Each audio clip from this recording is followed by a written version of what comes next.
சிவாய நம்ம நாங்கள் சிதத்தயமா குருவின் துணை எல்லோரும் நலமாக இருக்கணும்.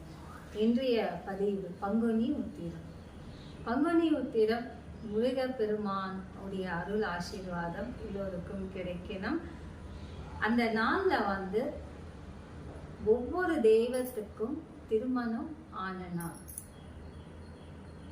எல்லா தெய்வத்துக்கும் பங்குனி உத்திர நாள்ல தான் திருமணம் நடந்தது. அதனால அந்த நாள்ல திருச்செந்தூர்ல தான் திருமணம் காட்சிகள், திரு கல்யாணம், இப்படி மங்களமான காட்சிகள் காணலாம். எல்லா கோவிலையும் அன்றைய தினம் விசேஷ பூஜைகள் நடக்கும்.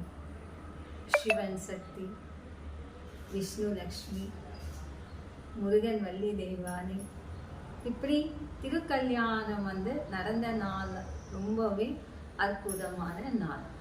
இல்லத்துல என்ன செய்யணும், ஒரு நாள் முன்னாடியே வீடெல்லாம் சுத்தம் செஞ்சிடுங்க. இல்லத்துல விக்கிரகங்கள், முருகர் விக்கிரகங்கள் இருந்தால், லிங்கம் இருந்தாலும் சரி, விக்கிரகத்துக்கெல்லாம் அபிஷேகம் செய்யுங்க. அபிஷேகம் செய்துட்டு வேண்டுதல் இருக்கும், பால் குடம் எடுக்கணும் அப்படின்னு வேண்டுதல் இருந்துச்சுன்னா கண்டிப்பா எடுங்க. இல்லத்துல மா இலை தீபம் 9 ஏத்துங்க. மா இலை 9 வைத்து, அகல் விளக்கு 9 வைத்து, நல்லெண்ணெய் ஊற்றி விளக்கேற்றி பிரார்த்தனை இருங்க. கந்த சஷ்டி கவசம் அன்றைய தினம் கண்டிப்பா படிங்க, ரொம்ப நல்லது. எல்லாம் சுமங்கலி பெண்களும் வேண்டுதலும் விரதமும் கண்டிப்பா இருக்கலாம்.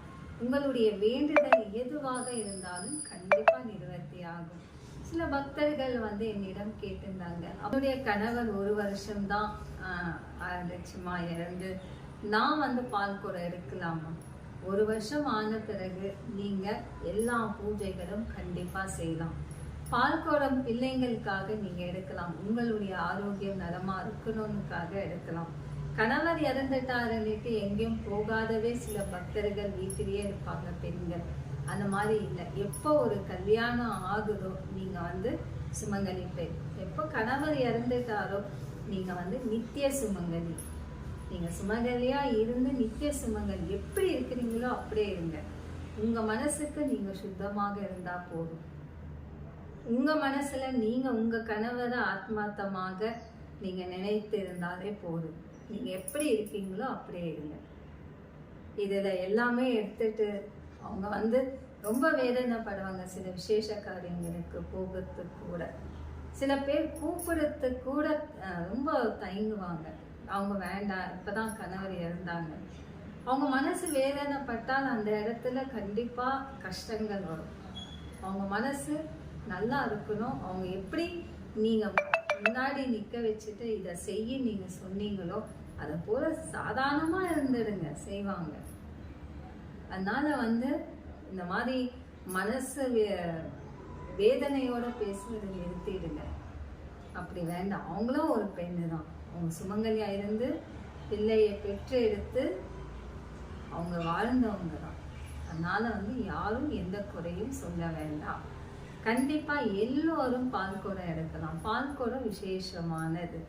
பங்குனி உத்திரத்துக்கு முருகனுக்கு நீங்க பால் தானம் செய்வது நன்மை. சுமங்கலி பெண்கள் காலையில விரதம் இருந்து அன்றைய தினம் வாழை இலையில தான் நீங்க சாதம் வைத்து சாப்பிடணும். விரதம் இருந்து கோவில்ல போயிட்டு நீங்க பால் குடம் எடுக்கிறவங்க எடுக்கலாம். இல்ல பால் அபிஷேகத்துக்கு கொடுக்குறவங்க கண்டிப்பா கொடுங்க, ரொம்ப நல்லது. அன்னைக்கு இல்லத்துல ஏதாவது பிரசாதம் செய்துட்டு கோவிலுக்கு சென்று பக்தர்களுக்கு நீங்க பிரசாதம் வழங்குவது நன்மை.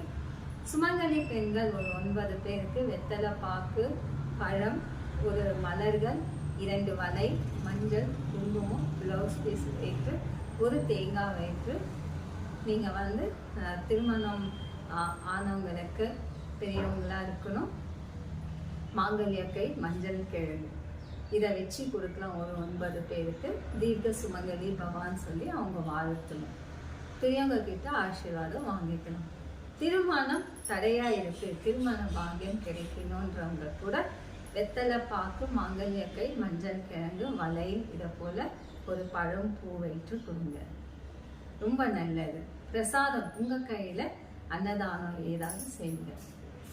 பங்குனி உத்திரம்ன்றது திருக்கல்யாண நாள். எல்லா தேவர்களுக்கும் தேவிகளுக்கும் நடந்த கல்யாண நாள் அன்றைய தினம்தான் நடக்கும். அதனால பூலோகத்துல எல்லாம் சுமங்கலி பெண்களும் கணவர் மனைவி சேர்ந்து கோவிலுக்கு போயிட்டு தரிசனம் பெறுவது நன்மை. அண்ட் பங்குனி உத்திரம் விசேஷமான நாள். கந்த சஷ்டி படிங்க. பிள்ளை பாக்கியம் கண்டிப்பா இறைவனுடைய ஆசீர்வாதத்தால கிடைக்கும். அன்னைக்கு விரதம் இருந்து கணவர் மனைவி மஞ்சள் உடை போடுங்க.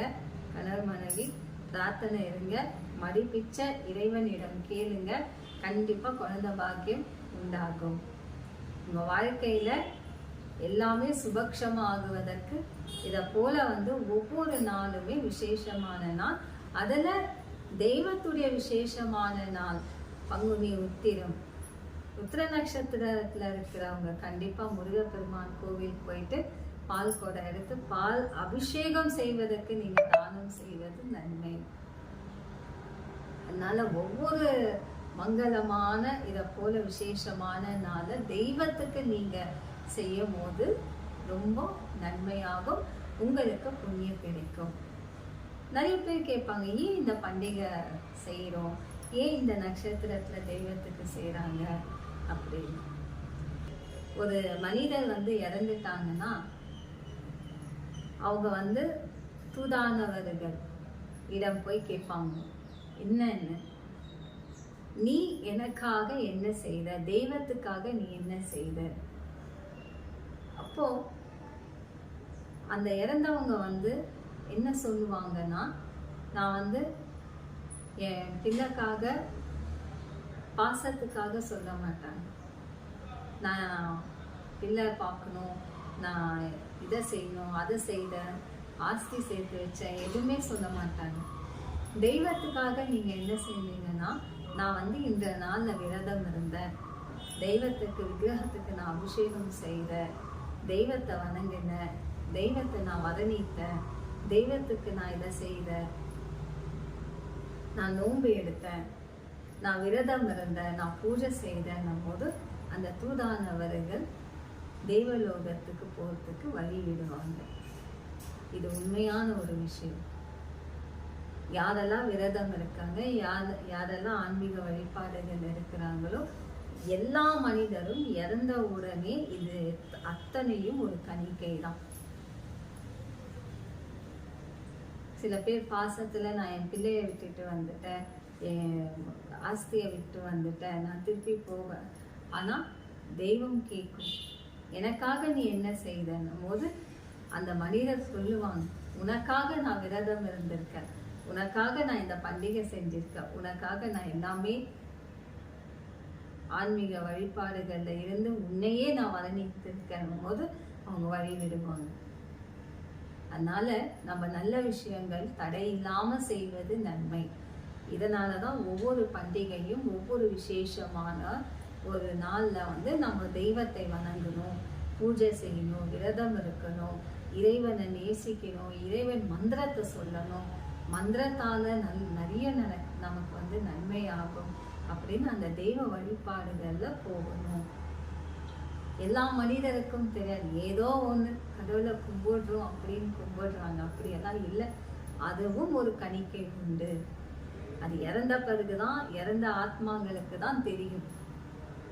அதனாலதான் முன்னோர்களுடைய ஆசீர்வாதம் வேணும். அவங்கதான் சாட்சி. ஒரு தெய்வ பக்தர் உள்ளவங்களுக்கு அத்தனை பூலோகத்துல அவங்க இறந்த பிறகு அத்தனை சாங்கியம் நடத்தி தான் அவங்க அனுப்பி வைக்கிறாங்கன்னா அந்த இடத்துலயும் தெய்வம் கேட்கும், எனக்கு என்ன செய்த நீ கேட்கும் போது நீங்க செய்யணும் இல்லையா. அதனால பாசம் அந்த தொடர்போட முடியுது. அந்த சரீரம் இருக்கிற மட்டும்தான். அந்த பாசத்தை தாண்டி இறைவன் வழிபாடுகள் இருக்கு இல்லையா, அதுதான் உங்களுக்கு மறுபிறவி.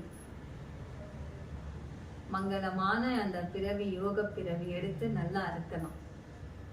தெய்வம் என்றுமே உங்களுக்கு துணையா இருப்பதனாலதான் ஒவ்வொரு மனிதரும் நலமாக வாழ்ந்து கொண்டிருக்காங்க. அதனால ஒவ்வொரு பண்டிகையாகட்டும், ஒவ்வொரு இந்த நட்சத்திரம் திதியில வரக்கூடிய ஒவ்வொரு பண்டிகையும் உங்களால முடிஞ்சது இறைவனை நமஸ்காரம் செய்து முடிஞ்ச வரைக்கும் ஒரு கையளவு அரிசி பருடை போடுங்க. அதுல வரக்கூடிய பிரசாதம் நீங்க அந்த பிரசாதம் செய்து நீங்க கொண்டு போய் 4 பேருக்கு கொடுங்க. அதுதான் தானம். என்னால இது செய்ய முடியல, அதை செய்ய முடியல, ஆடம்பரமா செய்ய முடியல, போன வருஷம் நல்லா இருந்த இந்த வருஷம் இப்படி ஆயிடுச்சு நினைக்க வேண்டாம். எது நடக்குதோ அது நடந்துதான் ஆகணும். யாரும் தடை செய்ய முடியாது. நல்லதாகவே நடக்கட்டும் சொல்லி நீங்க பிரார்த்தனை செய்வதுதான் நன்மை.